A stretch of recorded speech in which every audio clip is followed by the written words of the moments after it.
Hello, Goobers. Welcome back to another weekly update. Sorry that this one is coming so late. I caught the flu like 4 days ago, 4 or 5 days ago. I can't remember exactly when. My brain has been soup ever since I got it. I've just been laying around doing absolutely nothing. So I didn't have the energy or mental capacity to be making videos, but I'm back now. I still have a little bit of a cough, but I've been coughing for like 6 or 7 weeks now. So I don't feel like that's the flu. I feel like that's pollution. And that's okay because we're all gonna die one day anyway. Anyways, let's move on to something less depressing. Let's talk about all the books I've been reading, of which there have been a lot. I have read so many books this month, and I still have at least one more to go. So where I left you last time in my weekly update, I had just started reading Fairy Tale and The Sunlit Man by Brandon Sanderson, which is the newest of the secret projects, and I have opinions about both of them. So let's start with Fairy Tale.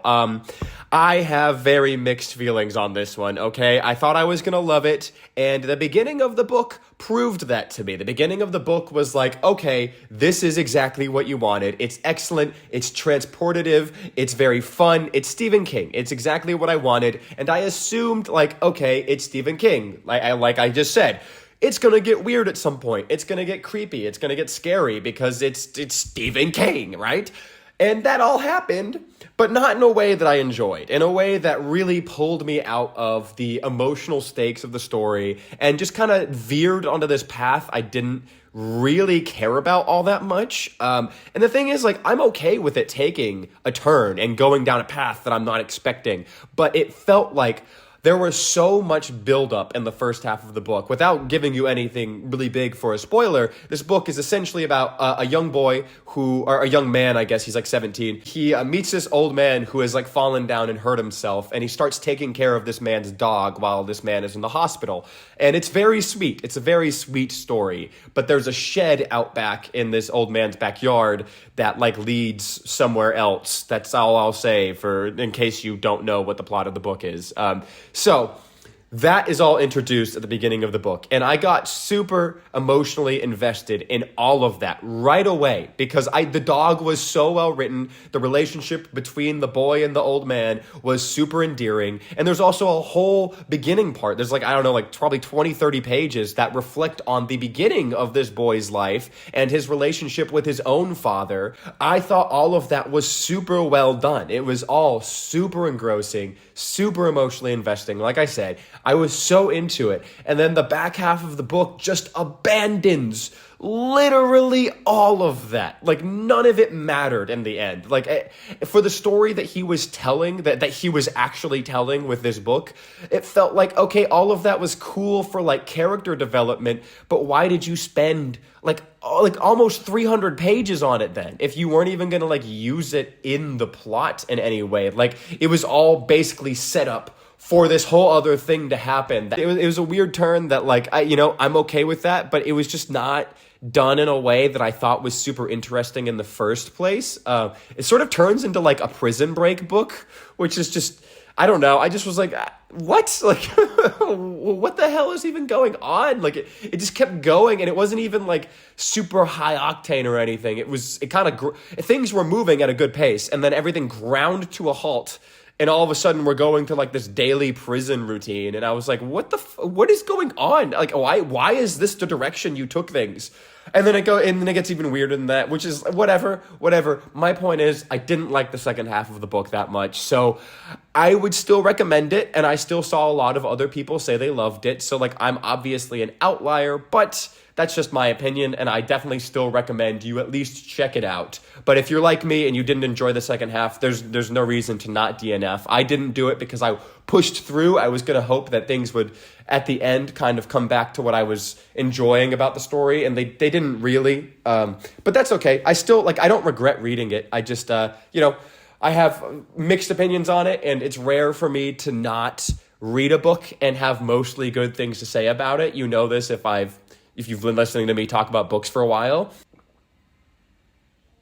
Moving on from fairy tale, however, I did greatly enjoy The Sunlit Man by Brandon Sanderson. This was a very, very fun book. It was the fastest paced of all the secret projects by far. It really just throws you in the deep end at the beginning, and that's a good thing for this book because it's very, the pace is moving at a clip the whole time. It's just one event after the other, after the other, after the other. There's a lot of action. There's a lot of just people like adventuring and doing stuff to like get out of a tight situation, and I think it's a lot of fun that Brandon Sanderson decided to do it with this book specifically because the main character, I can't say who it is because that would be a spoiler, but the main character is someone that you do know from a different book, and knowing who they are and seeing them do all this stuff and their like internal dialogue with themselves and like the things that they used to be able to do and not being able to do them now is like super interesting because a lot of the scenarios they're in are things they would have easily been able to solve with the abilities they had in the past. And once you know who it is, especially, it kind of makes everything click into place and it makes all these events a lot more interesting. There were several points in this book that the character would think or say something and I would get all excited. I'm like, oh my God, is that person going to show up? Is this thing going to show up? Because of all the secret projects, this is easily the one that is the most dependent on you having read more of the Cosmere, specifically the Stormlight Archives. You need to have read, I would argue, through at least book 2 of the Stormlight Archive. Well, honestly, book 3 of the Storm. Honestly, I would argue you have to be through Oathbringer at least to read this book because there's a lot of like references and people and names that show up from the Stormlight Archive that would not make any sense otherwise, and some of them would actually be a pretty big spoiler if you did read this first before you read the Stormlight Archive. So just a warning in case you're someone who hasn't read any Brandon Sanderson or hasn't read the Cosmere and you maybe want to pick up the secret projects because they're an easy access point, don't choose this one. Tress of the Emerald Sea is probably the best one. You could also read Yumi and the Nightmare Painter, but this one absolutely not. You cannot do it. And then the other one, Frugal Wizard's Hand Guide, is not a Cosmere book, so you can definitely read that one. But I definitely loved The Sunlit Man. It was a lot of fun, great time. I can't believe that all of these secret projects turned out as good as they did because, man, how do you write that many books in a year and they're all good? Like, I thought at least one of them, I didn't read Frugal Wizard's Hand Guide, but I thought at least one of the Cosmere ones would like be a letdown. But like, the more I've sat on it, I think Yumi and the Nightmare Painter is my least favorite of them. And I really liked Yumi and the Nightmare Painter. I thought it was great. But I think that even that one, like, it was still really good. Like they were all pretty good books. Like, none of them were bad. And how do you write that many books and not one of them just like is a whimper? They're all like decent at the least. Like, that's crazy. How do you do that on top of writing several other series and writing like whatever? I've talked about this so many times on here. I'm not going to bother doing it again. I'm not going to bother being shocked. It's Brandon Sanderson. It's just par for the course at this point. So yeah, I read both of those books in the time since my last weekly update, and I read another one. I read A Little Hatred by Joe Abercrombie, and I cannot shut up about it. I finished it yesterday, so that's probably part of the reason. But oh my God, guys. Oh my God. How does he keep doing it? How does he keep doing it? How does he keep getting better? I don't understand. I don't get it. I don't get how someone can write this many characters and like really only like a few of them throughout all now 7 books of his that I've read. Only like a few out of I don't even know how many that he's written haven't hit that hard. The majority of them are like top-notch characters. And the fact that in this book alone, he introduced 7 new characters. And a lot of them are like related to characters from the original trilogy. So you see the characters from the original trilogy. You see a lot of characters from the standalone novels. You see a lot of characters that you've seen before. And then you add on 7 new ones and some new side characters. He adds on all of those. This is a 466-page book. The fact that he brought in 7 characters, I've said that like 12 times now, the fact that he's brought in that many and managed to give time to all of the old characters, and it doesn't feel bloated, it doesn't feel like he rushed anything. How? How? And all these characters have character arcs just within this one book, and clearly it's setting up a much larger character arc for them throughout the remainder of this trilogy. But the fact that they all got development in one book, Annie did a great job with just setting up the plot and setting up everything moving forward and bringing together all the plot threads from earlier and weaving them together expertly, setting up all the things that are going to be part of character motivations moving forward. And as always, it was bloody, it was brutal, it was funny, there was intense action scenes. I mean, it was just, it's Joe Abercrombie. I loved it. I loved it so much. And the last chapter of this book literally left me like frothing at the mouth. I needed the next book so bad. I don't know when it's going to happen. I'm taking a slight break. I'm not going to just pound through all these, but next month for sure, I am reading the next book. Now that I'm done ranting about how much I love Joe Abercrombie for the millionth time, I'm also reading Pet Sematary currently for the book club. I am neck deep into that currently. I'm like 30% in, I think.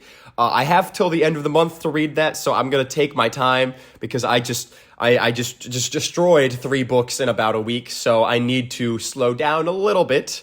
Give myself some time to savor this and make sure that I don't, overwhelm myself with too much reading. So I probably finish that before the end of the month. So next week, I'll be starting something new. I haven't fully decided what I'm going to read next, but if you're in my book club, I am trying to decide what we're going to read next. And right now, it's between Blood Over Brighthaven and Piranesi. So if you have an opinion on those, even if you're not in the book club, comment down below because I'm trying to decide. Right now, I'm leaning towards Blood Over Brighthaven just because I loved The Sword of Kaigen so much, and that's M.L. Wong's first book, and I have heard really good things about Blood Over Brighthaven, so I kind of want to read it. But also Piranesi, I've been meaning to read that for like 2 months now, so I don't know what I'm going to do. So help me decide in the comments down below what I should do, because I genuinely, I feel like they're equal options to me right now. And I'll read whichever one of those I don't read the next month. So, it's not like there's a ton of pressure. I just am terrible at making choices. Anyways, so that does it for all the book reading I did since the last weekly update. Apart from that, I feel like I didn't really do much. I've been sick, so I've just been laying around.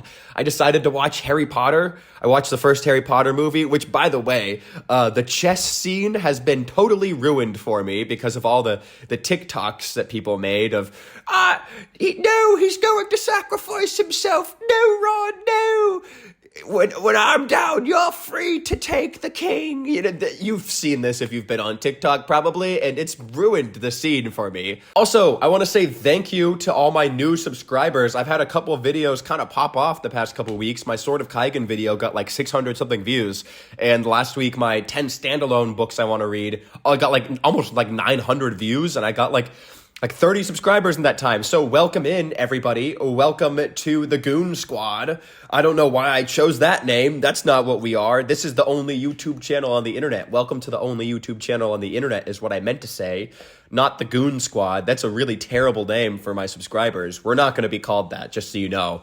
I don't know what demon just possessed me and just seized control of my vocal cords, but it certainly was not a smart one. But that's going to be it for today's weekly update, guys. I hope you're happy and healthy. I hope you're doing well, and I will see you in the next video.